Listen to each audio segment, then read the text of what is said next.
All right, it's a new week, and with it comes very catchy and interesting headlines from Business AM. So welcome to News Express on Africa Business Radio, brought to you by Nigeria's fastest growing financial and business newspaper. Let's get straight into the stories, starting from the cover page now. Africa loses $60 billion in illicit capital flows to multinationals, tax avoidance. Analysts downplay rates, tweak at CBN's MPC meets today. We have some bullet headlines just underneath. With inflation knee on its neck, MPC can't breathe a rates cut. Apex Bank caught between pandemic and spiraling inflation despite recession. Yes, we expect that meeting to hold today and tomorrow. And on the table would be an assessment of the existing guiding principles in line with recent developments in the international space, their implication for domestic economy, the inflation numbers, and, the way forward for the economy. And so I'll be bringing in the publisher Business AM, Mr. Philip Isakwa, to join in for conversations this morning. Good morning, Mr. Philip. It's good to have you here. Good morning, Rachel. Thanks for having me. All right. Now, based on, that particular meeting that we're expecting today and tomorrow, I saw a lot of analysts giving reports in the paper. What are they saying about the possible outcome of the meeting? Well, interesting thing is that they are still maintaining a hold, in terms of having any kind of reaction from the Central Bank MPC, Monetary Policy Committee. The thinking is that they've always maintained for some time now that the MPC has no room to maneuver. We've been following this for the past, I think, about 3, 4, 5 meetings. When analysts had spoken to us and had said that the Central Bank of Nigeria, the MPC, Nigeria's MPC, haven't followed some of the things that some central banks have done. Go to the UK, if you go to the bank, for instance, even what's it called, the Federal Reserve Bank in the US, they have maintained, some of them have maintained a rather loose approach to monetary policy, expansive as it were, but the Bank of Nigeria's FDC, has been high, The question is that if you what you call tweak monetary policy rate, maybe bring the rates down. It could have some good effect on the economy.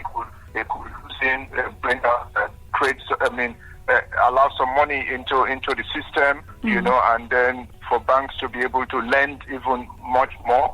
And they are saying that now you have a lot of things that are going on in the system, both internationally and locally, that have made almost tied the hands of the MPC, to be able to maneuver on rates or to tweak rates. So they are maintaining that the MPC will hold rates. Most of them, whether you're talking to the professor at the university or you're talking to a major analyst at the different investment houses, all of them are sticking to AfriVest and the rest of them.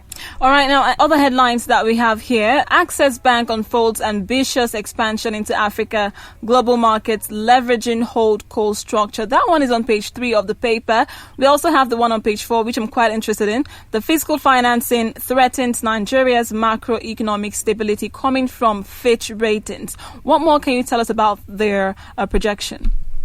Well, this is something is borrowing money from its ways and means access at the Central Bank of Nigeria, and that this, what we call the budget deficit, that has been piling up for a number of years. Right. We've operated a budget deficit for as if it's a normal thing. But how is the federal government financing these deficits? And features have followed what's going on, and it appears as if some 20 years ago, when I was a junior reporter, in finance, we used to follow how the federal government used to go to the central bank through its ways and means, what's it called, access, to borrow money from the Apex Bank.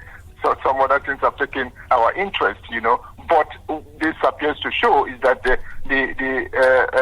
federal government has been doing that and has been going to the central bank, has been taking, using that window, the ways and means window, and has been taking money. And Fitch is saying that if this continues, it threatens Nigeria's macroeconomic stability. As it's not a very good approach to it. They think that the domestic market, some analysts will disagree with that. They think that the domestic what's it called, debt options. The federal government should explore that deeply. But there are those who will say that there are cheaper funds outside, the country. And if you Afro-Invest, there's a story on page 14 or so. That we're at FDM Quest is saying that there are cheaper monies out there that the federal government should be looking to borrow money. Right.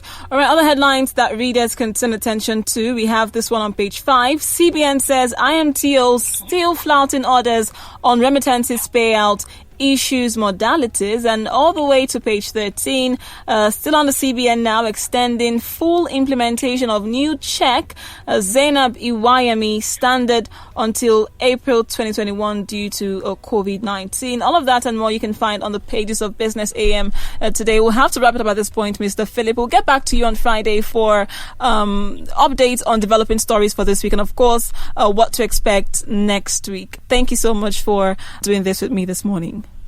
Thank you, Rachel. Have a great day. You too. And that was Philip Isaac by the publisher Business AM, Nigeria's fastest growing financial and business newspaper.